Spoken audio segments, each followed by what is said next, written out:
Assalamualaikum warahmatullahi wabarakatuh. Ketemu lagi dengan Ibu pada pelajaran Bahasa Indonesia. Hari ini Ibu akan mereview soal-soal PTS yang akan dilaksanakan di bulan September dan Oktober. Untuk itu marilah kita mencoba membahas soal-soal ini. Sebelum kita memulai, marilah kita mengucapkan Bismillahirrahmanirrahim. Mudah-mudahan Allah membukakan hati dan pikiran kita untuk menerima pelajaran ini. Marilah kita mulai.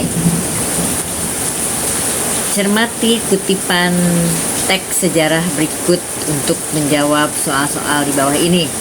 Sikap dingin rakyat Maluku ternyata tidak dihiraukan oleh Portugis. Bahkan tindakan mereka semakin menjadi-jadi. Portugis mulai ikut campur dalam urusan kerajaan di Maluku.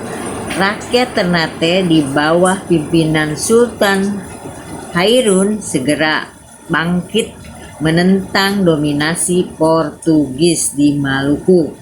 Namun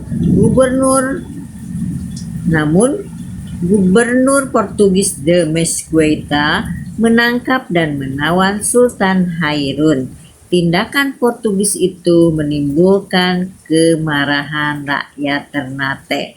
Rakyat Ternate segera bertindak menyerang dan membunuh serdadu-serdadu Portugis, sehingga Portugis melepaskan Sultan Hairun. Sekalipun Sultan Hairun telah dilepaskan, tetapi serangan rakyat Ternate terhadap Portugis terus berlanjut yang membuat kewalahan serdadu-serdadu Portugis di Maluku. Dengan siasat liciknya, Portugis segera menawarkan perundingan kepada Sultan Hairun. Nah, untuk soal nomor satunya, pertanyaannya, fakta sejarah untuk menulis teks semacam itu diperoleh melalui A. Mewawancarai pelaku sejarah, B. Menyebarkan angket kepada warga sekitar, C. Membaca dokumen-dokumen, D.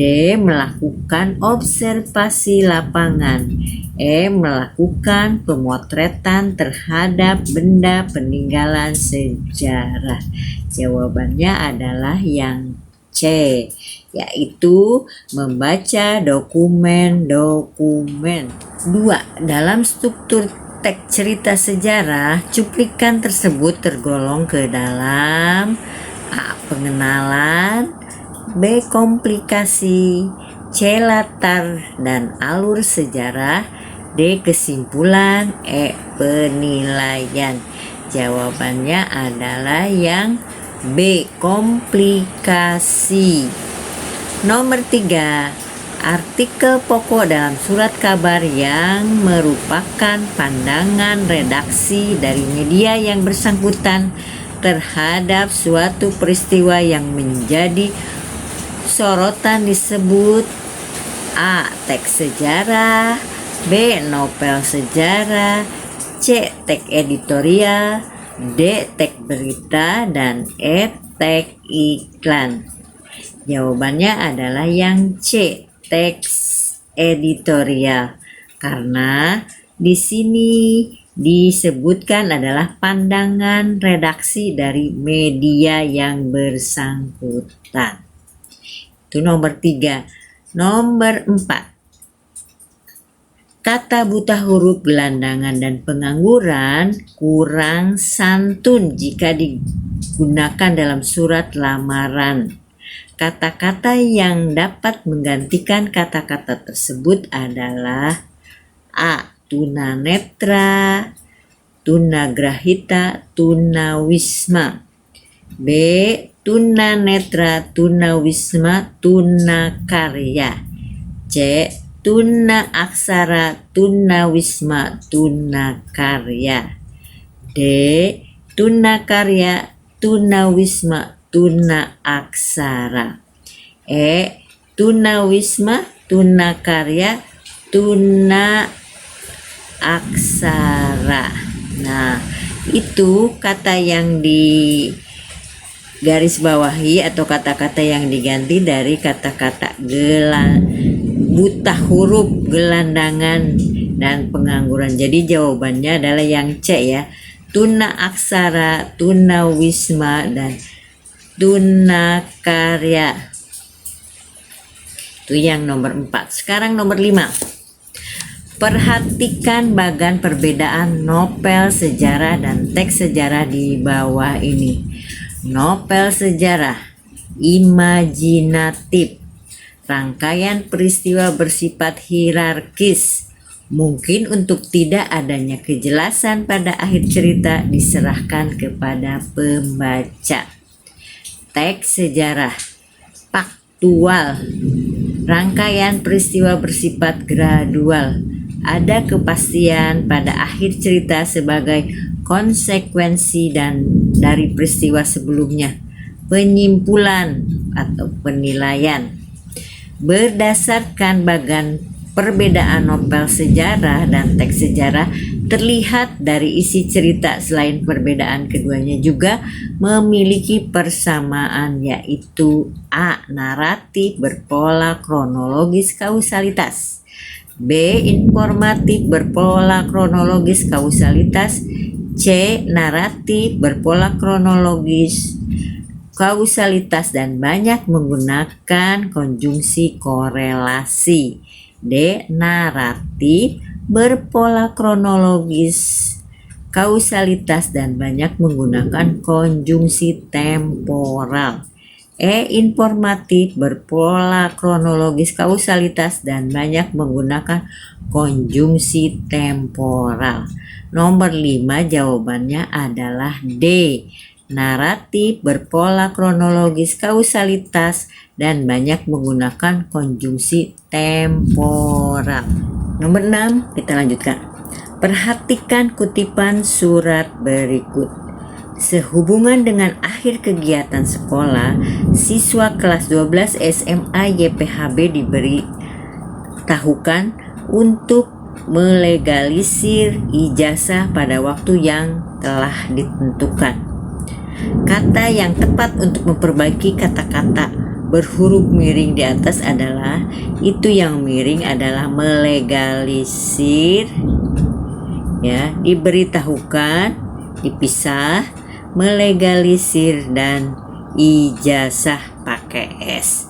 Nah, kata yang tepat untuk memperbaiki kata-kata berhuruf miring di atas adalah ini ya, A-nya diberitahukan, dipisah, melegalisir, sama ijazah pakai S. B. Diberitahukan, melegalisir, ijazah. Kemudian yang C, diberitahukan, melegalisasi, ijazah. D. Diberitahukan, melegalisir, ijazah. E. Diberitahukan, melegalisasi, ijazah pakai Z. Jadi jawaban yang betul adalah yang E. Kita lanjutkan nomor 7. Teks tersebut untuk menjawab nomor 7 dan 8. Kemarin Republik Indonesia genap berusia 75 tahun. Ditilik dari umurnya, bangsa ini bisa dibilang tak muda. Namun, jika membandingkan dengan negara-negara mayoritas maju lainnya, Indonesia juga bisa dikategorikan belum tua. Terlepas dari angka-angka yang melingkupinya, peringatan kemerdekaan RI tahun ini sangatlah istimewa. Tergolong tak biasa karena kemerdekaan diperingati dalam suasana keprihatinan mendalam akibat pandemi COVID-19. Namun, yang lebih memprihatinkan, pekik kemerdekaan terasa belum membahana. Pekik merdeka tak sekedar berarti suara lantang. Lebih dari itu, pekik itu bermakna keberanian Indonesia untuk lepas dari belenggu dan ketakutan dalam arti sebenarnya. Ini dikutip dari Koran Sindo Agustus 2020. Dalam struktur teks editorial, cuplikan tersebut tergolong ke dalam A. Pengenalan isu, B. Pemaparan masalah, C. Penjelasan peristiwa. D. Pengidentifikasian tempat. E. Pengenalan tempat dan peristiwa. 8. Isu dalam cuplikan tersebut berkenaan dengan masalah A. Peringatan kemerdekaan RI yang ke-75 tahun. Pakai strip ya ke-nya ya. B. Peringatan kemerdekaan RI yang ke-75 tahun yang istimewa. C. Peringatan kemerdekaan RI yang ke-75 tahun yang membahana. D. Peringatan kemerdekaan RI yang ke-75 tahun yang memprihatinkan. E. Peringatan kemerdekaan RI yang ke-75 tahun dalam suasana prihatin akibat pandemi COVID-19. Jadi jawabannya adalah yang E. Kita lanjutkan nomor 9. Tag untuk menjawab pertanyaan nomor 9 dan 10. Dengan semakin brutalnya penyebaran hoax di medsos, masyarakat harus memperbaiki dan memperhatikan sumber dan isi informasi yang diperoleh, sehingga tak menelan mentah-mentah setiap kabar atau unggahan yang muncul di media sosial. Jika keduanya dipastikan tidak jelas, sebaiknya tak diteruskan atau dibagikan ke orang lain.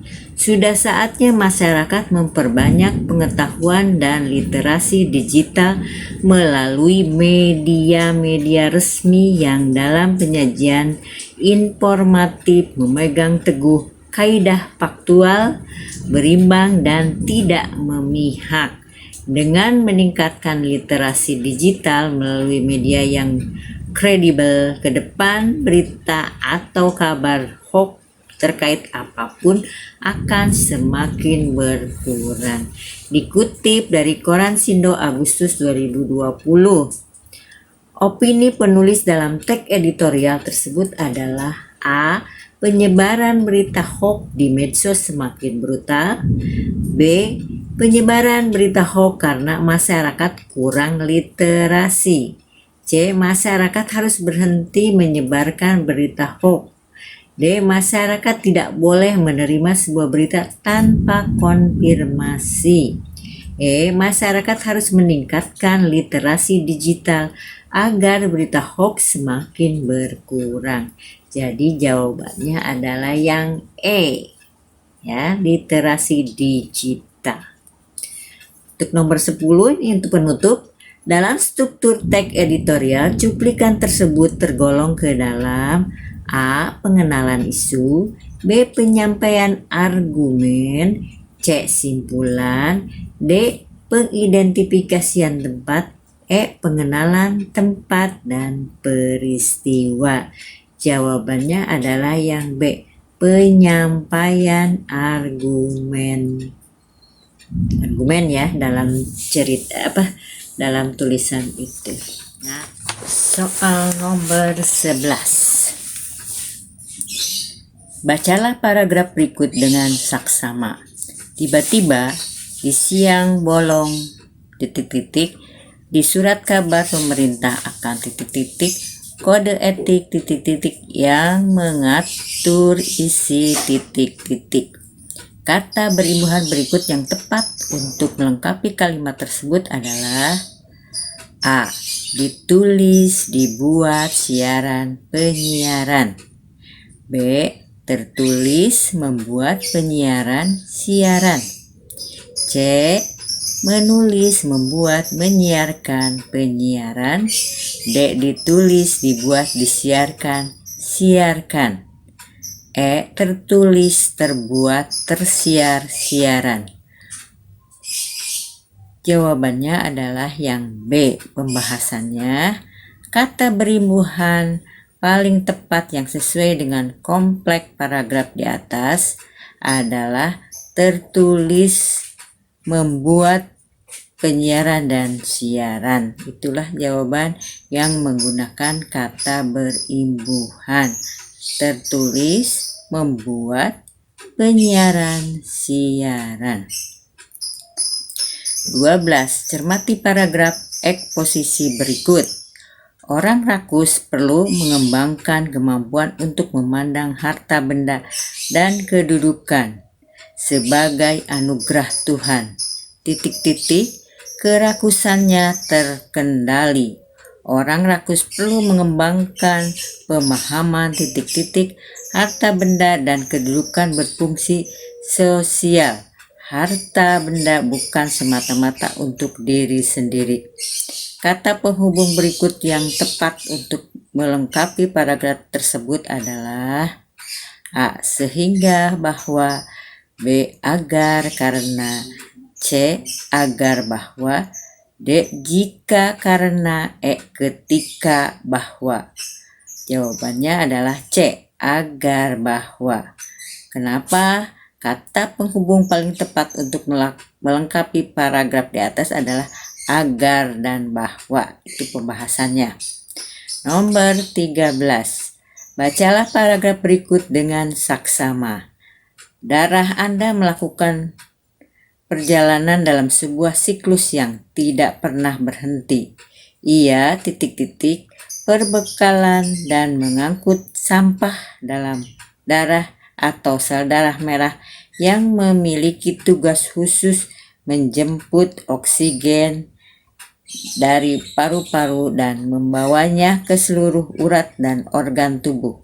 Darah kemudian karbon dioksida kembali ke paru-paru yang kemudian Anda hembuskan keluar lewat hidung. Kata beribuhan yang tepat untuk melengkapi paragraf tersebut adalah A. Membuatkan dan mengalirkan, B. Membawakan dan mengirimkan, C. Mengalirkan dan membawakan, D. Mengirimkan dan mengantarkan, E. Mengantarkan dan mengangkut. Jawabannya adalah yang E. Pembahasannya, penghubung yang paling tepat untuk melengkapi paragraf tersebut adalah mengantarkan dan mengirimkan. Nomor 14. Cermati kalimat rumpang berikut. Tujuan pelatihan kecerdasan emosional ini orang tua sadar terhadap emosi mereka sendiri dan dapat menggunakan kepekaan mereka menyelaraskan diri secara tulus dengan perasaan anak mereka. Kata penghubung antar klausa yang tepat untuk melengkapi kalimat tersebut adalah A. Demi, bagi, B. Bila, agar, C. Agar, untuk, D. Kalau, demi, E. Bahwa, yang. Pembahasannya, kata penghubung paling tepat untuk melengkapi paragraf di atas adalah agar dan untuk. Tuh, untuk soal nomor 14. Sekarang soal nomor 15. Bapak setuju, tidak, kami tetap jalan terus. Isian yang tepat untuk melengkapi kalimat tersebut adalah A. Baik maupun B. Tidak hanya tetapi juga C. Jangankan pun D. Entah entah. E. Apakah atau Kunci jawabannya adalah yang E. Pembahasannya, isian yang paling tepat untuk kalimat rumpang di atas adalah apakah dan atau. Nah, itulah 10 soal yang Ibu bahas atau review untuk soal-soal PTS. Mudah-mudahan setelah kita mendengarkan dan menyimak dapat mengambil hikmah dari soal-soal itu. Terima kasih. Wassalamualaikum warahmatullahi wabarakatuh.